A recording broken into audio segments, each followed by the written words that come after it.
Hi guys, welcome to class number 2 of HTML crash course. इस class में हम HTML forms के बारे में पढ़ेंगे। एक्चुअली में फॉर्म्स होते क्या हैं? फॉर्म्स आपका जो डाटा है वो कलेक्ट करके बैक एंड पे भेज देते हैं, जिसे हम डाटाबेस में स्टोर कर लेते हैं। आइए हम अब फॉर्म बना के देखते हैं। तो मैं VS कोड पे आके यहाँ पे HTML फाइल बना ली है। सबसे पहले हम टेम्पलेट ऐड कर लेंगे। डॉक टाइटल में लिख देते हैं फॉर्म्स। अब सबसे पहले फॉर्म का टैग होता है फॉर्म। ये यहाँ पे एक्शन आ गया है। एक्शन में अभी आपको बेसिक बता देता हूँ कि एक्शन का काम क्या है। एक्शन उस वक्त यूज़ होता है जब हम बैक एंड यूज़ कर रहे होते हैं। जब भी कोई सबमिट का बटन क्लिक करेगा तो ये जो एक्शन में हम जो भी लिखेंगे, लेट्स से हम यहाँ पे लिख देते हैं contact.php। लेट्स से कि हमने PHP में बैक एंड बनाई है, तो जब भी कोई यूज़र सबमिट का बटन प्रेस करेगा तो ये वाला जो एक्शन है, ये वाला एक्शन ट्रिगर होगा और contact.php वाला फॉर्म जो है वो वाला बैक एंड जो है वो एक्सेस होगा। लेट्स से अगर हमने Node.js में बनाया तो यहाँ हम Node.js का लिंक दे देंगे। कोई भी अगर लोकल होस्ट पे चल रहा है तो लोकल होस्ट जो भी उसकी पोर्ट होगी कॉन्टैक्ट। इस तरह हम ये बैक एंड को एक्सेस कर सकते हैं। जब सबमिट का बटन प्रेस करेगा यूज़र तो ये वाली जो बैक एंड है ये ट्रिगर होगी। इससे हमारा डाटा बैक एंड पे हम सेंड कर सकते हैं। तो ये एक्शन का काम है। ये मैंने आपको बेसिक बता दिया। इसका जो हम डिटेल में है वो बैक एंड में स्टडी करेंगे। अब फॉर्म्स में डिफरेंट तरह की इनपुट्स होती हैं, जैसे कि टेक्स्ट होती है, डेट होती है, ईमेल, पासवर्ड, बहुत सारी इस तरह की होती है। हम एक बना के देख लेते हैं। इनपुट प्रेस करेंगे, यहाँ पे जो बाय डिफ़ॉल्ट आती है वो टेक्स्ट आती है। इसको अब हम सर्वर पे ओपन करके देखते हैं।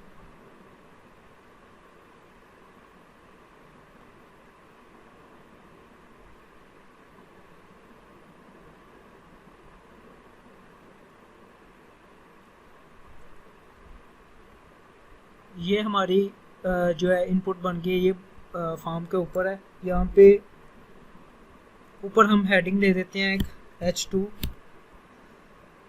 लेट्स से कॉन्टैक्ट फॉर्म दे देते हैं। अब ये देखेंगे ये हेडिंग आ गई है और ये एक इनपुट आ गई है। इनपुट के बाहर हम लेट्स से ये नेम की इनपुट है तो यहाँ पे हम लिख देते हैं नेम। अब आप यहाँ पे देख सकते हैं ये आ गया नेम और साथ में इसकी इनपुट। ये तो टेक्स्ट है, यहाँ पे मैं लिखूँगा ये टेक्स्ट की फॉर्म में आएगा। अब अगर मैं हमने लेट्स से हमने पासवर्ड एंटर करना है और हम चाहते हैं कि जो यूज़र है वो सिक्योर वे में पासवर्ड एंटर कर सके, तो उसके लिए यहाँ पे टाइप होती है पासवर्ड। अब मैंने यहाँ पे पासवर्ड एंटर किया तो वो जो दूसरा है वो पासवर्ड वाला इनपुट वो उसके बिल्कुल सामने ही बना है, नेक्स्ट लाइन में नहीं आया। मैं पासवर्ड एंटर करूँगा, ये सिक्योर वे में एंटर हो रहा है पासवर्ड। अब ये थोड़ा सा बोरिंग लग रहा है कि एक ही लाइन में नेम भी आ रहा है और उसी में पासवर्ड भी आ रहा है। ये क्यों, ऐसा क्यों हुआ? इसकी असल वजह ये है कि जो इनपुट टैग्स हैं वो इनलाइन एलिमेंट्स हैं। इनलाइन एलिमेंट्स क्या होते हैं? इनलाइन एलिमेंट्स ये होते हैं कि जितनी आपकी स्पेस इसने यूज़ की है उसके आगे ही नेक्स्ट एलिमेंट आएगा। इनलाइन ब्लॉक में ये होता है कि जैसे नेम था उसकी यहाँ तक आ रही थी स्पेस, तो उसके आगे से ही पासवर्ड शुरू हुआ है। इसके नेक्स्ट लाइन पे लाने के इसके पासवर्ड को दो तरीके हैं। एक तरीका तो ये है कि हम BR टैग यूज़ होते हैं नेक्स्ट लाइन के लिए। लाइन ब्रेक करने के लिए हम BR टैग यूज़ करते हैं। उसका ये फ़ायदा होगा कि पासवर्ड नेक्स्ट लाइन पे आ जाएगा। और दूसरा हम ये कर सकते हैं कि div टैग यूज़ कर लें। div टैग डिवीजन के लिए यूज़ होता है।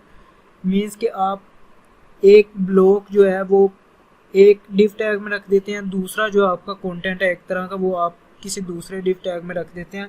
तो इन दोनों तरह से हम अपना टारगेट अचीव कर सकते हैं। लेट्स से हम यहाँ पे div टैग के थ्रू कर लेते हैं।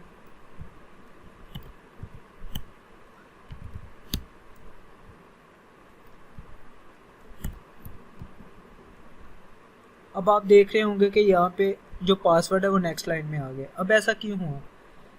जो div टैग है वो ब्लॉक एलिमेंट है। आगे मैंने आपको बताया इनलाइन एलिमेंट के बारे में। इनलाइन एलिमेंट जो जहाँ पे वो पहला एलिमेंट जितनी स्पेस ले रहा है उसके आगे से ही दूसरा एलिमेंट आएगा।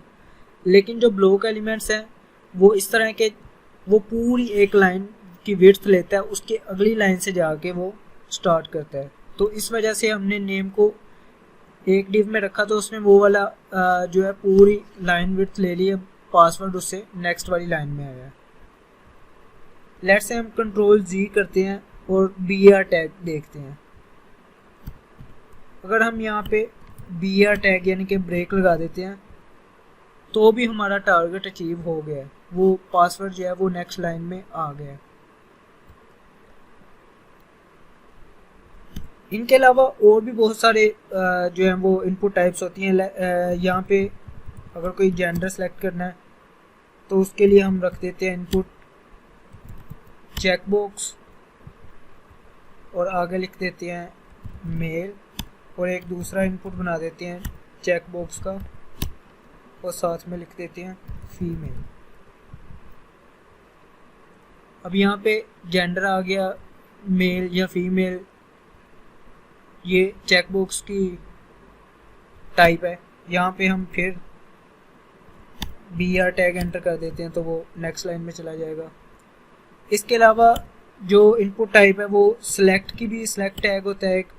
सिलेक्ट टैग क्या है, ये नेम और आईडीज के बारे में भी आपको डिटेल से बताता हूँ अभी। सिलेक्ट के अंदर हम ऑप्शन रख देते हैं। लेट्स से कि आप एक कार मैनेजमेंट सिस्टम बना रहे हैं तो उसके अंदर डिफरेंट कार्स हैं, आप चाहते हैं कि उसके जो यूज़र है वो सिलेक्ट करे कि उसको कौन सा कलर चाहिए, तो उसके लिए हम सिलेक्ट का टैग जो है वो यूज़ कर सकते हैं। यहाँ पे हम रख सकते हैं ब्लू, ब्लैक, रेड, डिफरेंट, और वैल्यूज़ में आप कुछ भी रख सकते हैं, BLU ब्लू, ब्लैक के लिए और रेड के लिए। अब आप यहाँ पे देखेंगे ये एक कम्बो बॉक्स बन गया, इसमें डिफरेंट कलर आ रहे हैं, ब्लू, ब्लैक, रेड, जो हमने एंटर किए थे वहाँ पे।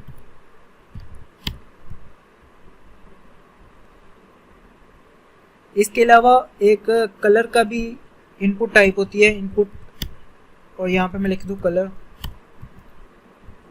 तो आप यहाँ पे देखेंगे कलर सेलेक्टर आ गया। आप यहाँ पे यूज़र जो है वो कोई भी कलर सेलेक्ट कर सकता है तो वो वाला कलर उसका सेट हो जाएगा। कलर के अलावा एक इनपुट टाइप होती है डेट। यहाँ पे मैं डेट टाइम होती है, डेट टाइम लोकल भी होती है। अब मैंने यहाँ पे डेट किया तो यहाँ से मैं डेट सेलेक्ट कर सकता हूँ कोई भी। ये आपके सामने डेट टाइप डेट आ गई है। अच्छा, डेट के अलावा जो इनपुट टैग है उसमें ईमेल का भी आ जाता है, ईमेल का इनपुट टैग है। उसके अलावा इनपुट टैग जो है वो लेट्स से आपने एक फ़ाइल अपलोड करवानी है यूज़र से, हमने एक सिस्टम बनाया जिसमें यूज़र जो है अपनी प्रोफाइल पिक्चर ऐड करे, तो उसके लिए फ़ाइल भी है, यहाँ से वो चूज़ करके तो कोई भी जो है अपनी फ़ाइल जो है वो अपलोड कर सकता है। इसके अलावा जो इनपुट टाइप है वो URL भी है एक URL, इसमें जो यूज़र है वो कोई लिंक ऐड कर सकता है। यहाँ पे यूज़र जो है वो लिंक ऐड कर सकता है इनपुट टाइप में। इसके अलावा एक रेडियो इनपुट टाइप होती है। जैसे मैं एक क्विज़ बना रहा हूँ, उसमें एक क्वेश्चन के 4 चॉइसेस हैं, तो उसके लिए हम रेडियो जो है इनपुट टाइप यूज़ कर सकते हैं। जैसे मैं यहाँ पे लिखता हूँ which one is correct option, तो नीचे हम 4 जो है वो रेडियो इनपुट्स बना सकते हैं। इनपुट यहाँ पे लिख दिया रेडियो ऑप्शन 1, इसी को नीचे 4 दफ़ा कॉपी कर लेते हैं, ऑप्शन 2, ऑप्शन 3, ऑप्शन 4। अब ये एक ही लाइन में आ गए हैं वो, यहाँ पे आप BR टैग यूज़ कर सकते हैं।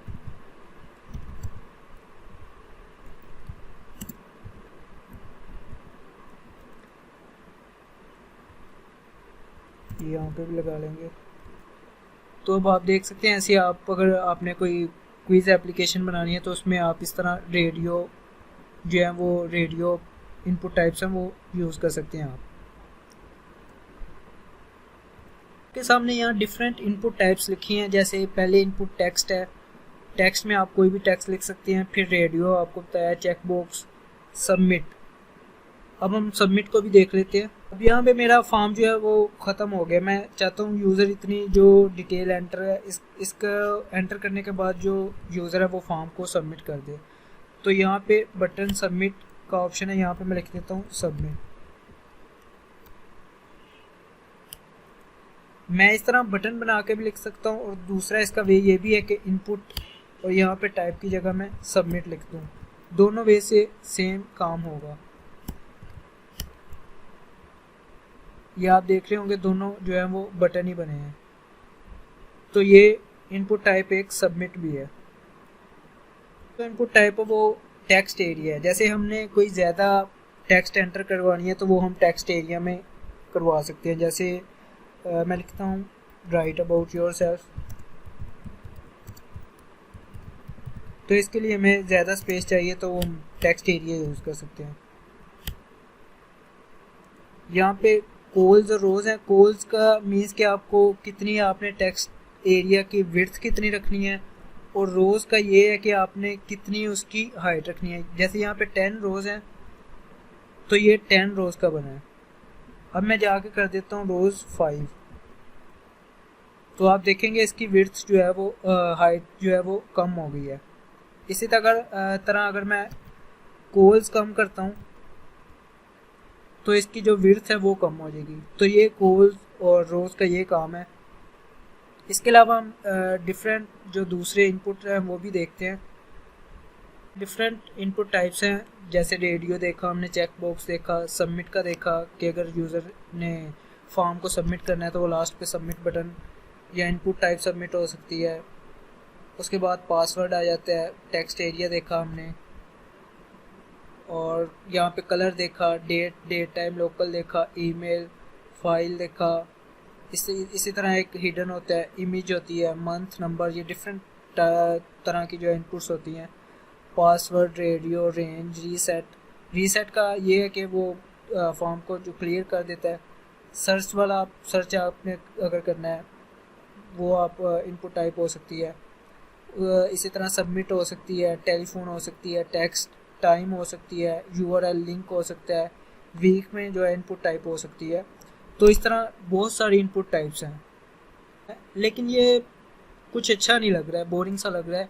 ये नेम ऐसे इसके साथ आ रहा है, पासवर्ड उसके साथ आ रहा है, थोड़े स्पेसिंग इनमें होनी चाहिए। तो हम एक नया फॉर्म क्रिएट करते हैं और एक नया टैग उसके बारे में पढ़ते हैं। तो ये जो पहले हमने फॉर्म क्रिएट किया है इसको हम जो है वो डिलीट कर देते हैं। अब हम पढ़ते हैं एक नया टैग लेबल। लेबल क्या करते हैं, जैसे हमने नेम पहले उसके साथ लिखा था, अब हम यहाँ पे लिख देते हैं नेम और इसके नीचे लिख देते हैं इनपुट टेक्स्ट। तो अब आप देखेंगे कि जो है वो नेम पहले हमने वैसे साथ लिखा हुआ था, अब हम उसको लेबल के साथ लिख सकते हैं। और यहाँ पे हम br टैग यूज़ कर सकते हैं या div टैग यूज़ कर सकते हैं। अब इस तरह नेम आ गया, उसके नीचे एक टेक्स्ट आ गई, टेक्स्ट बॉक्स आ गया। नेम के बाद हम इसी को कॉपी कर लेते हैं। यहाँ पे हमने ईमेल रख ली और इनपुट टाइप में ईमेल। उसके बाद हमने पासवर्ड के लिए ले लिया, एक टाइप में पासवर्ड कर दिया। उसके बाद हमने लेट से एक रख लिया जेंडर का, रख दिया ऑप्शन। तो उसके लिए हमें यूज़ करनी पड़ेगी चेक बॉक्स, मेल या फीमेल। अब देखते हैं फॉर्म को देखते हैं। तो ये फॉर्म थोड़ा सा डिसेंट लग रहा है पहले वाले फॉर्म से। इसी तरह नीचे हम लिख देते हैं एक लेबल, राइट अबाउट योरसेल्फ।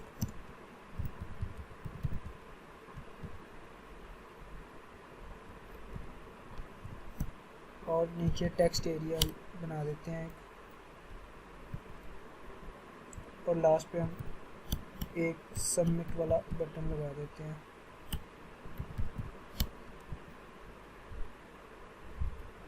यहाँ पे एक BR टैग लगा देते हैं। तो ये आप देखेंगे आपके सामने एक कॉन्टैक्ट फॉर्म है। तो ये थोड़ा सा पहले वाले फॉर्म से थोड़ा सा डिसेंट लग रहा है।